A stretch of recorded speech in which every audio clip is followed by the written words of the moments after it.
আওয়ামী লীগের অনেকে ক্ষমা চেয়ে স্বাভাবিক হতে যাচ্ছেন, সরকারও সেই সুযোগ দিবে, ছাত্ররাও রাজি। দর্শক, একটা খবর আপনারা অলরেডি জেনেছেন, এটা গণমাধ্যমে হিট করেছে।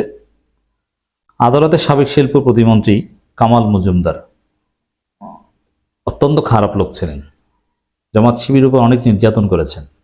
মণিপুর স্কুল আল্লামা সাঈদীর রায়ের প্রতিবাদ করায় প্রায় 16 জন শিক্ষককে চাকরিচ্যুত করেছিলেন, যদিও তারা ক্ষতিপূরণ সহ আবার জয়েন করেছে।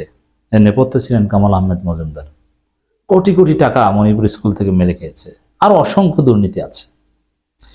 এই কামাল আহমেদ মজুমদার বলছেন, ইস্তফা দিলাম, মৃত্যুর আগ পর্যন্ত আওয়ামী লীগের রাজনীতি করব না।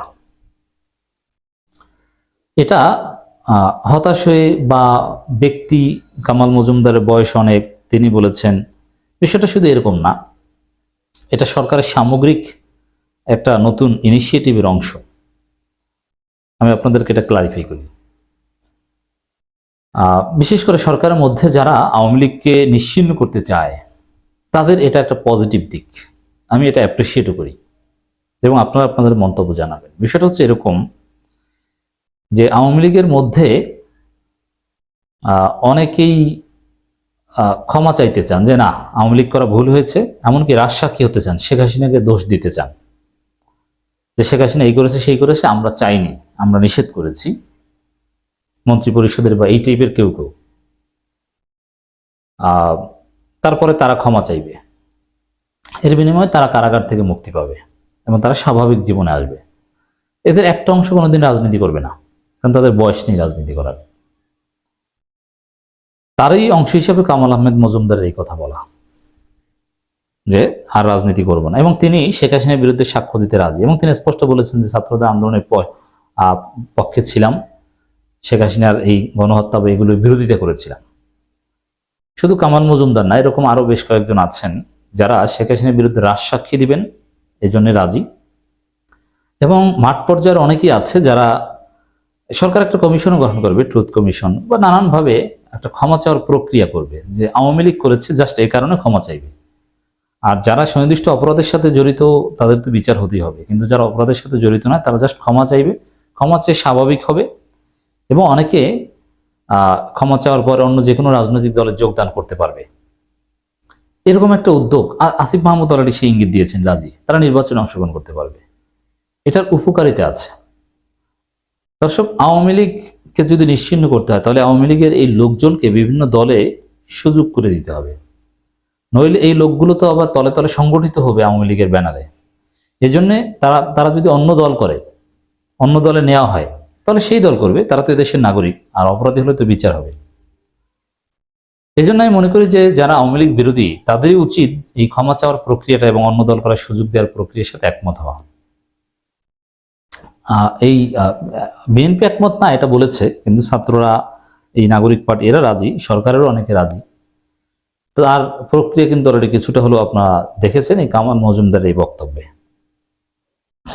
সাবেক শিল্প প্রতিমন্ত্রী কামাল আহমেদ মজুমদার বলেছেন, আমি রাজনীতি থেকে একেবারে অব্যাহতি নিলাম, আওয়ামী লীগের সাধারণ সদস্য পদ থেকে অব্যাহতি নিয়েছি, আমার দলীয় কোনো পদ নেই, ৭৬ বছর বয়সে রাজনীতি করা যায় না, আমরা চাই নতুন নেতৃত্বে আসুক। এটাই হচ্ছে ওই ক্ষমা চেয়ে স্বাভাবিক হওয়ার প্রক্রিয়ার অংশ। জাস্ট একটা বার্তা দিলেন, এটা রিয়াকশন এখন চেক করবে সরকার, সেই অনুযায়ী সিদ্ধান্ত নেবে। ঢাকা মেট্রোপলিটন ম্যাজিস্ট্রেট আদালত প্রাঙ্গণে তিনি কথা বলেন। এদিন কামাল আহমেদ মজুমদার সহ ৬ জনকে কারাগার থেকে আদালতে হাজির করা হয়। সকাল 10টার দিকে পুলিশ প্রহরায় তাদের হাজতখানা থেকে আদালতের কাঠগড়ায় তোলা হয়। 10টা 7 মিনিটে এজলাসে আসেন বিচারক। এরপর কাফরুল থানার মামলায় ৬ জনকে গ্রেপ্তার দেখানোর শুনানি শুরু হয়। শুনে এক পর্যায়ে কামাল আহমেদ মজুমদার কথা বলার জন্য হাত তোলেন। তখন বিচারক এই মামলায় তাদের গ্রেপ্তার দেখানোর আবেদন মঞ্জুর করেন। পরে বিচারক তাকে কথা বলার অনুমতি দেন।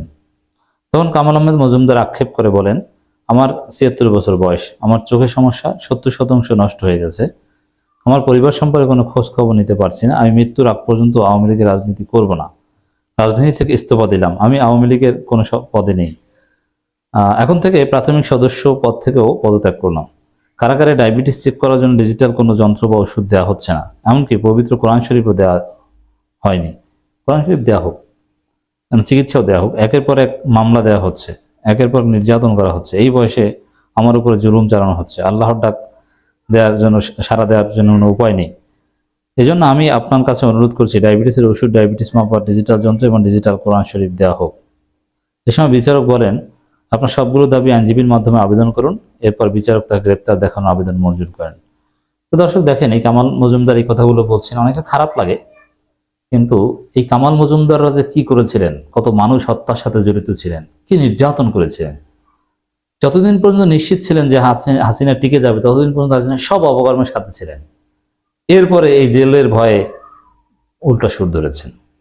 এই জন্যে আমি বিশ্বাস করতে চাই যে নিরীহ আওয়ামী লীগকে ক্ষমা করে দেয়া, বা কেউ যদি রাজসাক্ষী দিতে চায় সেটা সুযোগ দেওয়া যেতে পারে, কিন্তু মন্ত্রী টাইপের যারা, এরা কিন্তু কম বাটপার না, এদেরকে এত সহজে ছাড়া উচিত নয়।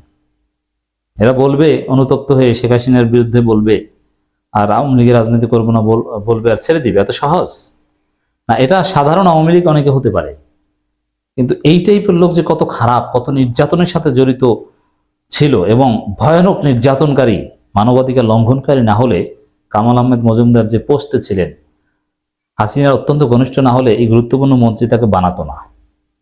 অতএব কামাল মজুমদারের উপর আমরা আবার আবেগে আপ্লুত না হই। তবে এটা একটা প্রক্রিয়া, অনেকে ক্ষমা চাইবেন, ক্ষমা করা হবে, রাজসাক্ষী দিবেন, এবং এই উদ্যোগ নেওয়া হবে।